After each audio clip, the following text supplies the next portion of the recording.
बेटा, first year zoology के अंदर 3 चैप्टर्स हम ऑलरेडी डिस्कस कर चुके हैं। आज हम एक नया चैप्टर डिस्कस कर रहे हैं, चैप्टर नंबर 2, बायोलॉजिकल मॉलिक्यूल्स।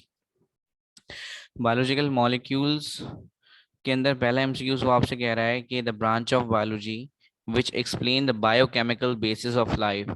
एक बायोलॉजी की ऐसी ब्रांच जो कि आपको बायोकेमिकल बेसिस के बारे में बताती है, इसका मतलब बायोलॉजिकल मॉलिक्यूल्स के बारे में बताती है, तो हम उसे बायोकेमिस्ट्री कहते हैं। फिर वो आपसे कह रहा है dash is the most abundant and most important living cell. Abundant का मतलब हाई क्वांटिटी में, सबसे ज्यादा। सो मोस्ट अबेंडेंट जो है वो वाटर होता है लिविंग सेल के अंदर। फिर वो आपसे कह रहा है biomolecules are also known as. तो बेटा, बायोमोलिक्यूल्स को हम जो है वो पॉलीमर्स भी कहते हैं, क्योंकि बायोलॉजिकल मॉलिक्यूल्स के अंदर मेनली हमारे पास जो है वो 5 चीजें आती हैं। एक को हम कार्बोहाइड्रेट्स कहते हैं, जो कि पॉलीमर है। पॉलीमर का मतलब, या मैक्रोमोलिक्यूल्स का मतलब, ऐसे कंपाउंड्स जो कि बहुत एक वास्ट चेन पर कंसिस्ट करते हो और बहुत छोटे छोटे केमिकल से मिलकर बने हो। तो कार्बोहाइड्रेट्स भी अगर हम बात करें उनमें पॉलीसेकेराइड की, अगर आपने चैप्टर पढ़ा है तो पॉलीसेकेराइड भी मोनोसेकेराइड से मिलकर बनते हैं। इसी तरह से प्रोटीन्स जो है वो अमीनो एसिड से मिलकर बनती हैं। लिपिड्स जो है वो फैटी एसिड्स और ग्लिसरीन से मिलकर बनते हैं। तो जितने भी बायोलॉजिकल मॉलिक्यूल्स हैं वो सारे जो हैं वो लार्ज कंपाउंड्स हैं और छोटे छोटे मोनोमर से मिलकर बने, इसलिए हम उन्हें पॉलीमर्स कहते हैं या फिर मैक्रोमोलिक्यूल्स कहते हैं। फिर वो कह रहा है कि सेल कंटेन अप्रोक्सीमेटली -% वाटर। तो सेल के अंदर 70 to 90% वाटर होता है। ये आपकी बुक की लाइन है। फिर वो आपसे कह रहा है water is a dash molecule. तो बेटा, वाटर एक पोलर मॉलिक्यूल है। पोलर मॉलिक्यूल का मतलब एक ऐसा मॉलिक्यूल जिस पर पॉजिटिव और नेगेटिव चार्जेस हों।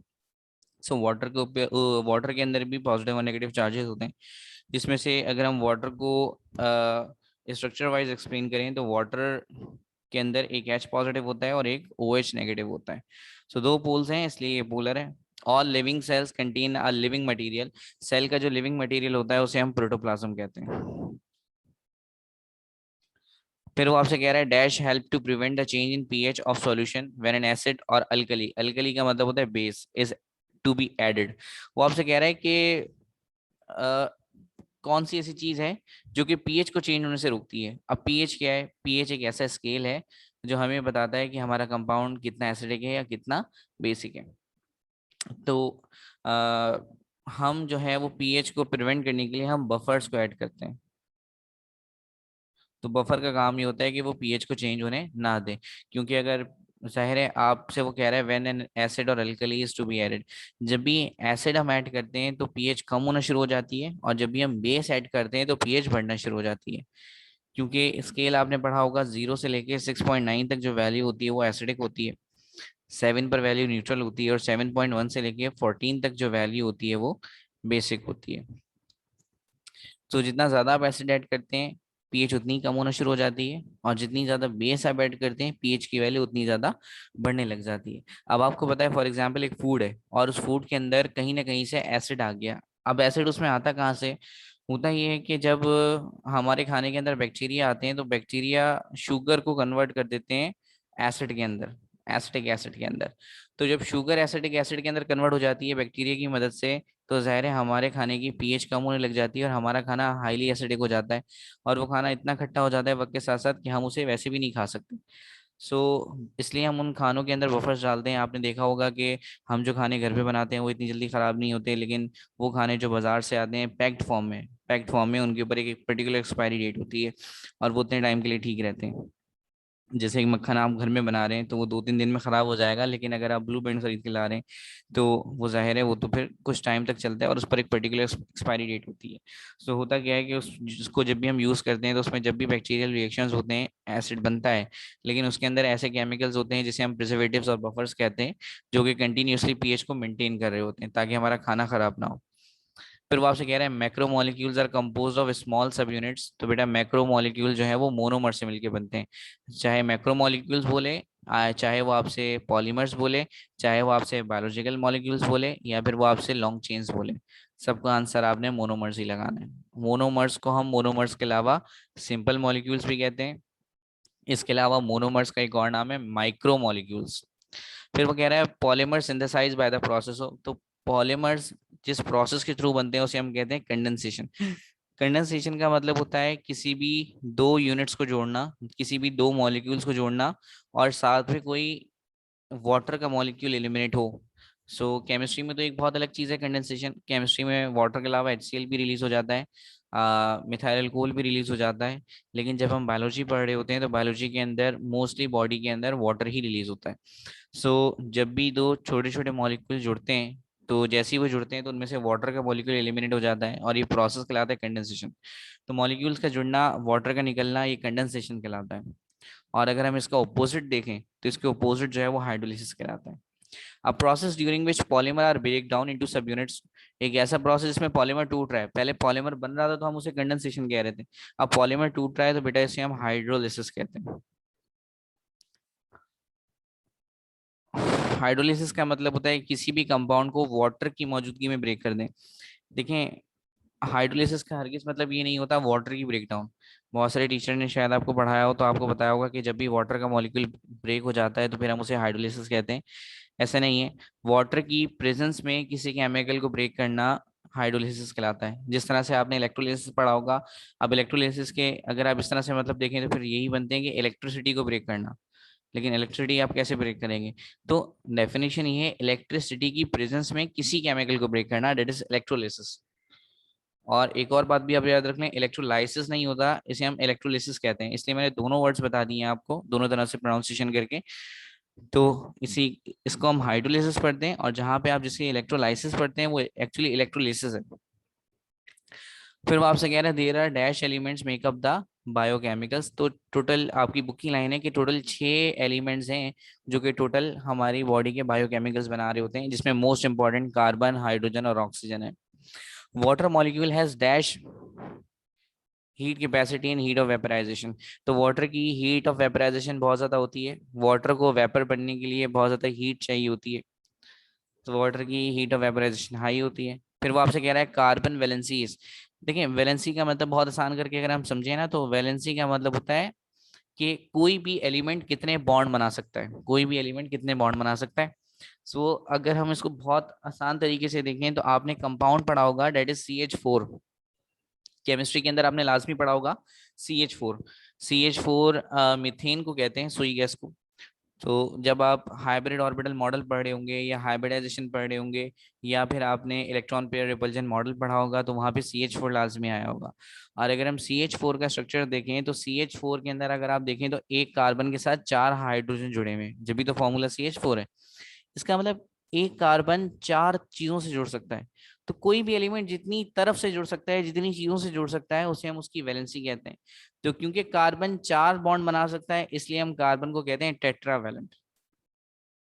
ठीक है, टेट्रा का मतलब 4 होता है, वैलेंट का मतलब वैलेंसी। और अच्छा, बहुत सारे टीचर्स आपको ये कह रहे होते हैं कि एक एलिमेंट के अंदर, लास्ट शेल के अंदर जितने इलेक्ट्रॉन्स हैं उसी को हम उसकी वैलेंसी कहते हैं। ऐसा नहीं है, वैलेंस इलेक्ट्रॉन को हम वैलेंसी नहीं कहते। वरना अगर हम सेवेंथ ग्रुप की बात करें, क्लोरीन, ब्रोमीन, आयोडीन, फ्लोरीन की, तो इनके आखिरी शेल में 7 इलेक्ट्रॉन्स होते हैं लेकिन इनकी वैलेंसी 1 होती है। क्यों? क्योंकि ये बॉन्ड सिर्फ एक ही बनाते हैं। तो हर एलिमेंट जितना बॉन्ड फॉर्म कर रहा होता है उसे हम उसकी वैलेंसी कह रहे होते हैं। फिर वो कह रहा है bond form between carboxylic acid and alcohol. So alcohol और कार्बोक्सिलिक एसिड के अंदर जो बॉन्ड बनता है उसे हम क्या कहते हैं? Ester bond. ये आपने पढ़ा होगा chapter number 6 chemical equilibrium first year chemistry के अंदर। आपने मल्टीपल टाइम्स इक्वेशन पढ़ी होगी, CH3COOH, जो कि एक एसिटिक एसिड है जिसे हम विनेगर भी कहते हैं या हम इथानोइक एसिड भी कहते हैं। साथ में जब हम इसका रिएक्शन कराते हैं तो इसके साथ एक केमिकल होता है C2H5OH, जिसे हम इथाइल अल्कोहल, इथानॉल या फिर पक्की शराब कहते हैं। जब ये दोनों केमिकल्स मिलते हैं तो एक केमिकल बनता है, डेट इज CH3COOC2H5, जिसे हम ईस्टर कहते हैं या या इथाइल एसीटेट कहते हैं या इथाइल इथेनोइड कहते हैं। फर्स्ट केमिस्ट्री में आपने सब पढ़ा होगा चैप्टर नंबर 6 के अंदर। सो जब भी एक carboxylic acid means acetic acid example ले लें और एल्कोहल के अंदर इथाइल अल्कोहल मिलते हैं तो फिर एक कंपाउंड बनता है जिसे हम कहते हैं ईस्टर। तो और इसलिए वजह से वो बॉन्ड भी क्या कहलाता है? Ester bond. Amide bond form between the carboxylic acid. Amide bond किस में बनेगा? कार्बोक्सिलिक एसिड के अंदर और अमीनो एसिड के अंदर। तो अमीनो एसिड और कार्बोक्सिलिक एसिड के अंदर जो बॉन्ड बनता है उसे हम कहते हैं अमाइड बॉन्ड, जो कि हमें मिलता है प्रोटीन के अंदर। फिर वो आपसे कह रहा है biological molecule can be divided into तो बेटा बायोलॉजिकल मॉलिक्यूल जो है वो 5 तरह के होते हैं, आपने पढ़ा भी होगा। कार्बोहाइड्रेट्स हो गए, प्रोटीन्स हो गए, लिपिड्स हो गए, न्यूक्लिक एसिड्स हो गए और कॉन्जुगेटिंग मॉलिक्यूल्स हो गए या कॉन्जुगेटेड मॉलिक्यूल्स हो गए। फिर वो आपसे कह रहा है कि प्रोटीन मींस, तो प्रोटीन एक ग्रीक वर्ड है जिस जो कि निकला है प्रोटियस से। तो प्रोटियस के मतलब होते हैं फर्स्ट रैंक। इसे हम फर्स्ट रैंक इसलिए कह रहे हैं क्योंकि हमारी बॉडी की ग्रोथ और डेवलपमेंट के लिए जो मोस्ट इंपॉर्टेंट केमिकल है वो प्रोटीन है। तो इसलिए हम प्रोटीन को बॉडी के लिहाज से पहला रैंक दे रहे हैं। The name protein was suggested by, तो जो प्रोटीन का जो नेम है वो किसने सजेस्ट किया था? यहाँ पर आपके पास 4 साइंटिस्ट हैं, फ्लेमिंग है, बर्जीलियस है, फ्रेडरिच है और शिवार्ड्स है। तो बेटा प्रोटीन का जो नेम है वो बर्जीलियस ने सजेस्ट किया था।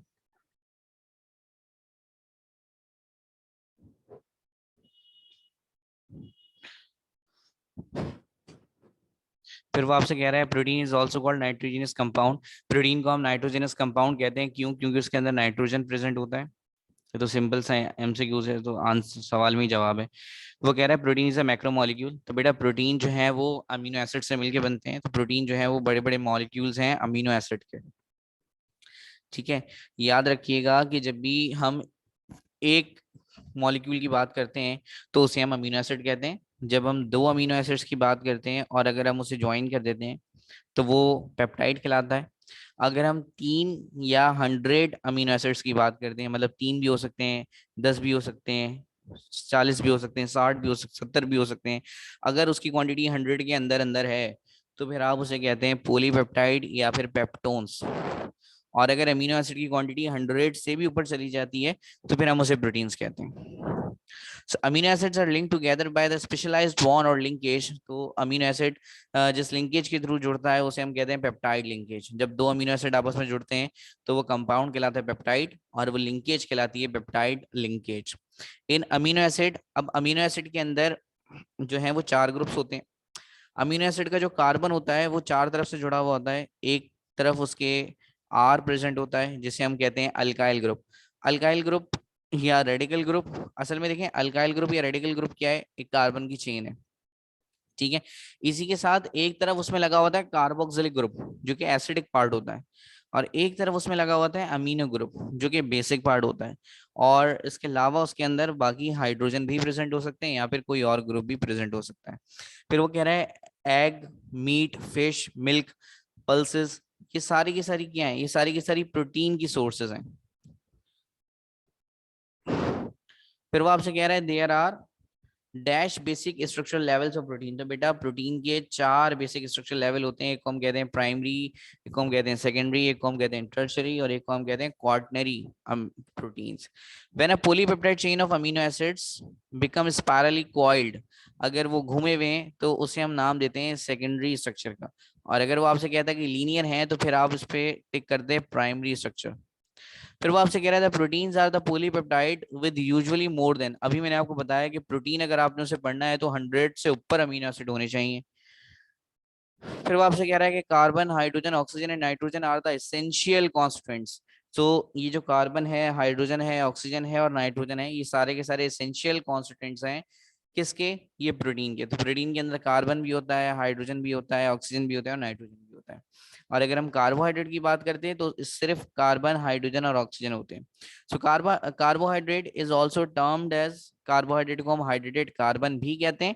अच्छा, हाइड्रेटेड कार्बन भी कहते हैं। और ये नाम जब कार्बोहाइड्रेट डिस्कवर हुए थे जब रखा गया था, लेकिन ये नाम ऑथेंटिक नहीं है। और अब हमने कार्बोहाइड्रेट की एक डेफिनेशन को भी चेंज कर दी है। तो पहले तो हम ये कहते थे कि हर वो कंपाउंड जिसके अंदर कार्बन के साथ वाटर की रेशियो प्रेजेंट हो तो उस कंपाउंड को हम कहते हैं कार्बोहाइड्रेट। लेकिन ये डेफिनेशन बहुत इनिशियली थी, जब एक दो कंपाउंड डिस्कवर हुए तो ये डेफिनेशन फेल हो गई थी। और अब हम कार्बोहाइड्रेट की जो डेफिनेशन है वो on the basis of functional groups पढ़ते हैं। जाहिर है अभी जो कुछ मैं बोल रहा हूँ वो सब कुछ आपको बहुत अजीब सा लग रहा होगा कि फंक्शनल ग्रुप क्या होता है, तो वो जाहिर है अब वो सब थ्योरी है, तो थ्योरी के अंदर हम डिस्कस करेंगे।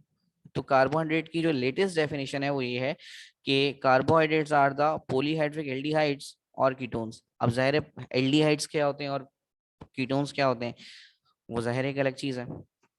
फिर वो आपसे कह रहा था carbohydrate are the ratio of hydrogen and oxygen. तो बेटा कार्बोहाइड्रेट के अंदर जो हाइड्रोजन और ऑक्सीजन की रेशियो थी वो 2:1 थी, सेम एज वाटर। ठीक है।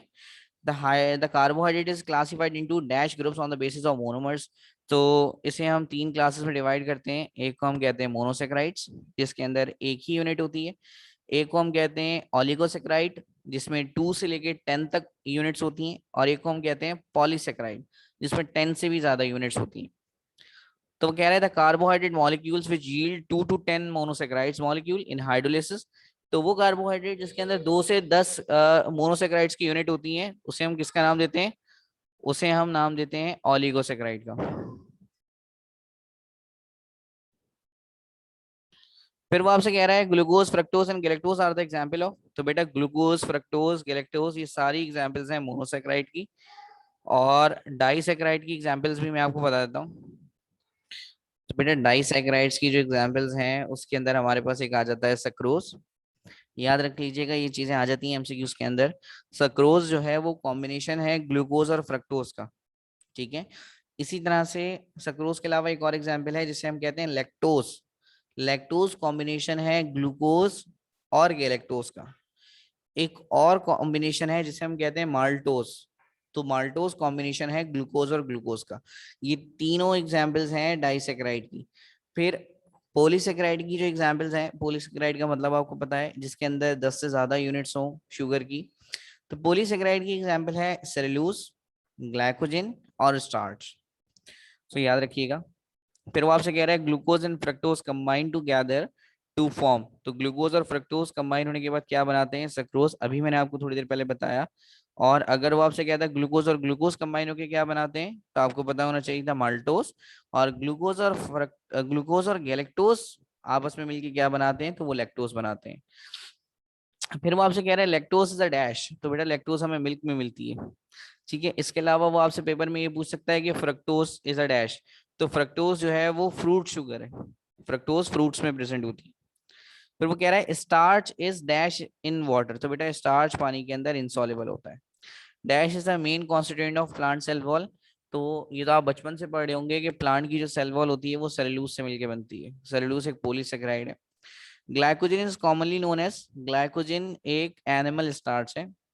अच्छा देखें, असल में ये पॉलीसेक्राइड्स हमारी बॉडी में कब डेवलप होने लग जाते हैं? फॉर एग्जांपल जब प्लांट की बॉडी ज्यादा खाना प्रिपेयर कर लेती है। देखिए प्लांट जो खाना प्रिपेयर करता है फोटोसिंथेसिस के जरिए, उस कंपाउंड को हम कहते हैं ग्लूकोज।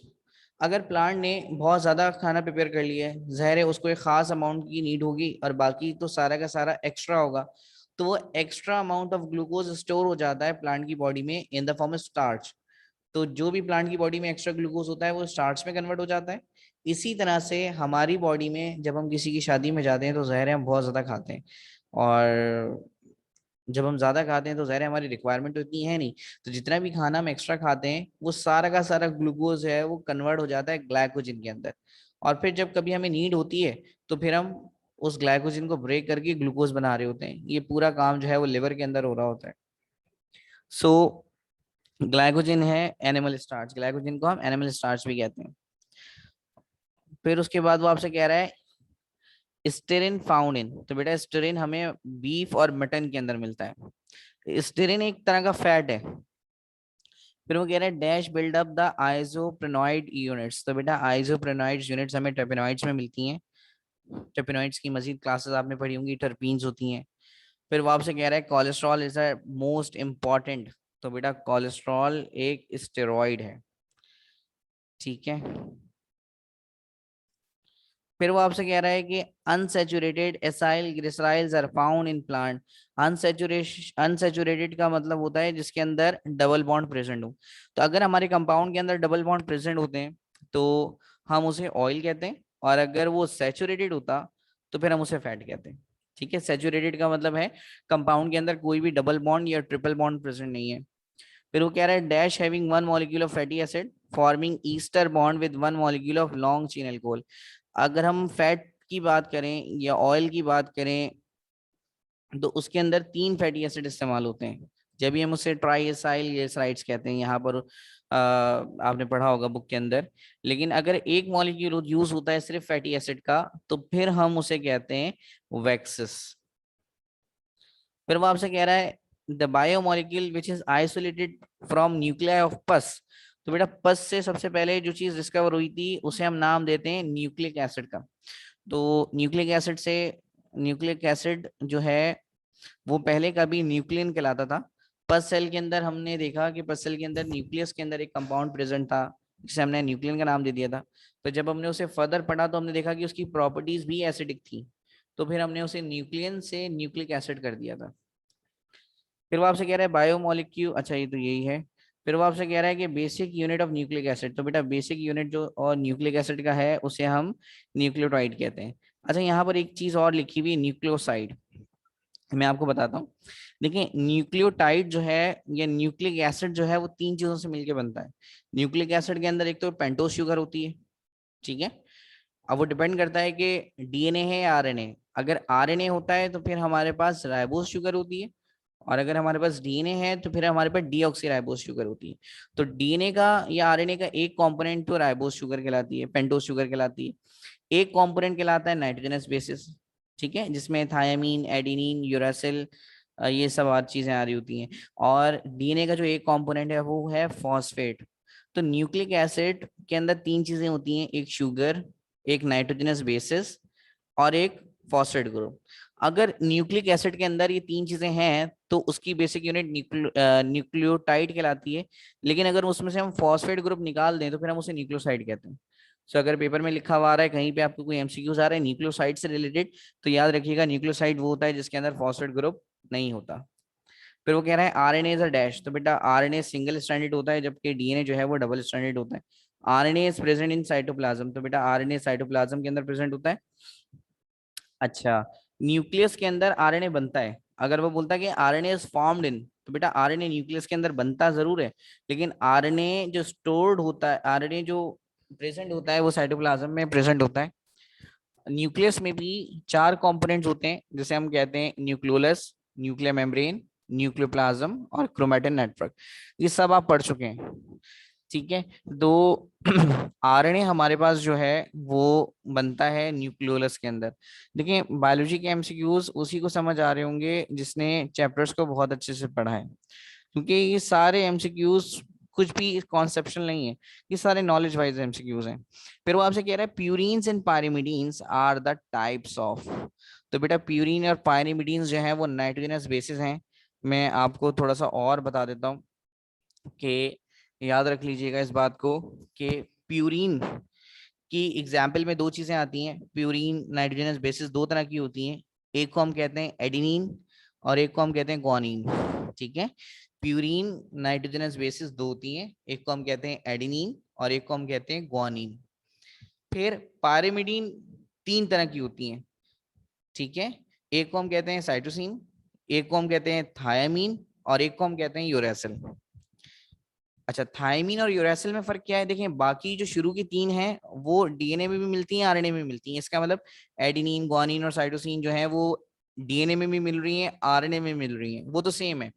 लेकिन आपके पास जो एक है थायमीन वो डीएनए के अंदर मिलती है, जबकि यूरेसिल हमें आरएनए के अंदर मिलती है। फिर वो आपसे कह रहा है uracil is one of the nitrogenous bases which is abundantly found in, तो बेटा यूरेसिल हमें पता है कि आरएनए में मिलती है, डीएनए में यूरेसिल नहीं होती। फिर वो कह रहा है two nucleotides are covalently bonded, जब दो न्यूक्लियोटाइड्स कोवेलेंटली बॉन्डेड हो जाते हैं तो ये कंपाउंड क्या कहलाता है, तो ये कंपाउंड डाई न्यूक्लियोटाइड कहलाता है, क्योंकि दो बाइंड हो रहे हैं। अगर दो या दो से ज्यादा होते तो फिर हम इसे पोली न्यूक्लियोटाइड कहते हैं।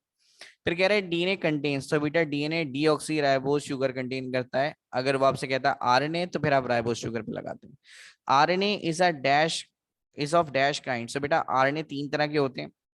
देखिए आरएनए का काम होता है प्रोटीन को बनाना। तो आरएनए तीन तरह के होते हैं, एक को हम कहते हैं एमआरएनए मतलब मैसेंजर आरएनए, ये सब आपने पढ़ा हुआ है। एक को हम कहते हैं टीआरएनए जिसे हम कहते हैं ट्रांसफर आरएनए, और एक हमारे पास कहलाता है आरआरएनए जिसे हम कहते हैं राइबोसोमल आरएनए। तो बेटा राइबोसोमल आरएनए हमें जगह प्रोवाइड करता है जिस जगह पर हमें प्रोटीन बनानी है, एक चीज। दूसरी बात, अभी ये जाहिर है थ्योरी का टॉपिक होता तो मैं आपको ज्यादा अच्छे से एक्सप्लेन करता, तो ये भी उसी को ही समझ आएगा जिसके कहीं ना कहीं पे आरएनए का थोड़ा बहुत कॉन्सेप्ट हो दिमाग में। तो आरआरएनए राइबोसोमल आरएनए, राइबोसोम के ऊपर ही एक आरएनए प्रेजेंट होता है जो कि जगह प्रोवाइड कर रहा होता है, एरिया प्रोवाइड कर रहा होता है जहां पर प्रोटीन बनती है। अच्छा, मैसेंजर आरएनए जो कि मैसेज लेके आता है, हमें ये बताता है कि प्रोटीन बनानी किस टाइप की है, क्योंकि हर अलग अलग तरह की प्रोटीन के अंदर अलग अलग अमीनो एसिड की सीक्वेंसेस हैं, अलग अलग अलग तरह के अमीनो एसिड्स हैं। तो पहले कौन सा अमीनो एसिड लगेगा, फिर कौन सा अमीनो एसिड लगेगा, आपको अभी थोड़ी देर पहले मैंने बताया था कि 100 ऑफ अमीनो एसिड मिलके प्रोटीन बनाते हैं। तो पहले कौन सा अमीनो एसिड लगेगा, फिर कौन सा अमीनो एसिड लगेगा, फिर कौन सा अमीनो एसिड लगेगा, किस तरह से अटैच होंगे, ये सारी इंफॉर्मेशन जो है वो कैरी करके लाता है मैसेंजर आरएनए। तो मैसेंजर आरएनए हमें गाइड कर रहा होता है कि कौन कौन से अमीनो एसिड्स किस किस तरह से हमें जोड़ने हैं। फिर एक आरएनए और रह गया जिसे हम कहते हैं ट्रांसफर आरएनए। तो ट्रांसफर आरएनए का काम ये होता है कि वो साइटोप्लाज्म में से अमीनो एसिड्स को ला ला के देता है राइबोसोम के पास, ताकि वो अटैच होना शुरू हो जाए। खैर, फिर वो आपसे कह रहा है dash is a heredity material. बेटा हेरिडिटी मटेरियल वो मटेरियल होता है जो कि एक जनरेशन से दूसरी जनरेशन में ट्रांसफर हो सकता है। तो डीएनए जो है वो हेरिडिटी मटेरियल है। डीएनए के जरिए हमारी इंफॉर्मेशन जो है वो हमारे ऑफ स्प्रिंग में जारी होती है एक जनरेशन से दूसरी जनरेशन में। Dash is the step in which information contained in a specific segment of DNA is copied into RNA. बेटा वो प्रोसेस जिसके जरिए डीएनए का मटेरियल आरएनए में कॉपी हो जाता है, उस प्रोसेस को हम कहते हैं ट्रांसलेशन, सॉरी ट्रांसक्रिप्शन। और जब वो रीडेबल हो जाता है, उसकी ट्रांस उसे हम ट्रांसलेट कर रहे होते हैं, तो फिर इस प्रोसेस को हम कहते हैं ट्रांसलेशन। खैर, फिर वो कह रहा है ग्लाइकोलिपिड्स इज आल्सो कॉल्ड। तो बेटा ग्लाइकोलिपिड्स को हम सेरिब्रोसाइट्स कहते हैं, ये इसका दूसरा नाम है, बुक के अंदर मेंशन है और करके। फिर वो आपसे कह रहा है two different groups of biomolecule. जब भी हम दो डिफरेंट तरह के बायोमोलिक्यूल्स को मिला देते हैं, तो फिर वो क्या चीज बनती है, वो कॉन्जुगेटेड मॉलिक्यूल बनती है। अब एग्जाम्पल क्या हो सकती है, जैसे मैंने बायोलॉजिकल मॉलिक्यूल की एग्जाम्पल क्या है, कार्बोहाइड्रेट, प्रोटीन, फैट, लिपिड और न्यूक्लिक एसिड। अब फॉर एग्जांपल मैं प्रोटीन और कार्बोहाइड्रेट को मिला दूं, तो इन दोनों को मिलाने के बाद जो चीज आएगी वो कॉन्जुगेटेड मॉलिक्यूल है। मैं लिपिड और प्रोटीन को मिला दूं, तो मेरे पास जो चीज आएगी वो क्या है, कॉन्जुगेटेड मॉलिक्यूल। तो जब भी हम दो बायोलॉजिकल मॉलिक्यूल्स को आपस में कंबाइन कर देते हैं डिफरेंट टाइप के, ऐसा नहीं है कि दो प्रोटीन को मिक्स कर दूं या दो प्रोटीन को ऐड कर दूं। सो दो डिफरेंट टाइप के जब भी हम बायोलॉजिकल मॉलिक्यूल को ऐड कर देते हैं, कंबाइन कर देते हैं, तो बनने वाला कंपाउंड कहलाता है कॉन्जुगेटेड मॉलिक्यूल। फिर वो आपसे कह रहा है protein and carbohydrate combined to form. बेटा प्रोटीन और कार्बोहाइड्रेट, देखिए नाम से ही आपको समझ आ रहा होगा कि प्रोटीन के लिए ऑप्शन में लाजमी तौर पे प्रोटीन होना चाहिए। तो देखें अब ऑप्शन दो ही ऐसे हैं जिसमें प्रोटीन आ रहा है, एक ग्लाइकोप्रोटीन और एक न्यूक्लियोप्रोटीन। न्यूक्लियोप्रोटीन बनता है न्यूक्लिक एसिड और प्रोटीन से, तो सी तो हो नहीं सकता। तो इसका आंसर है बी, ग्लाइकोप्रोटीन। कार्बोहाइड्रेट के लिए हम ग्लाइक का वर्ड इस्तेमाल करते हैं। एक एग्जाम्पल भी आपने इसकी पढ़ी है, ग्लाइकोजन। तो एक्चुअली जब ग्लाइकोजन और प्रोटीन मिलते हैं तो बनने वाला कंपाउंड कहलाता है ग्लाइकोप्रोटीन। फिर वो आपसे कह रहा है लिपोप्रोटीन। तो देखिए नाम से ही समझ आ रहा है लिपोप्रोटीन क्या है, जिसमें लिपिड और प्रोटीन हो। तो कुछ एमसीक्यूज ऐसे भी होते हैं जिसके अंदर क्वेश्चन में ही आंसर होता है। फिर वो आपसे कह रहा है nucleoprotein are dash in water. तो बेटा न्यूक्लियो प्रोटीन जो है वो पानी के अंदर सॉल्युबल होते हैं। फिर वो आपसे कह रहा है dash help in transportation of lipid in the blood plasma as low density protein और फ्री फैटी एसिड। वो आपसे कह रहा है कि लिपिड को, चिकनाई को ब्लड के अंदर मूव करवाने के लिए इनमें से कौन हेल्प करता है। तो बेटा लिपिड को, चिकनाई को मूव कराने के लिए जो केमिकल यूज किया जाता है उसे हम लिपोप्रोटीन कहते हैं। सो फिलहाल यहाँ पर हमने चैप्टर 2 के एमसीक्यूज डिस्कस कर लिए। अब अगली वीडियो में मैं आपसे इन्हीं 4 चैप्टर्स के जो हमने अभी पढ़े, the biology, biological molecule, enzymes और किंगडम प्रोटिस्टा, इन चारों के मैं आपसे पास पेपर को डिस्कस करूंगा। और पास पेपर के बाद फिर मैं आपका एक टेस्ट कंडक्ट करूंगा जो कि ऑनलाइन होगा। फिलहाल इस वीडियो को हम यहाँ पे एंड कर रहे हैं। अल्लाह हाफिज।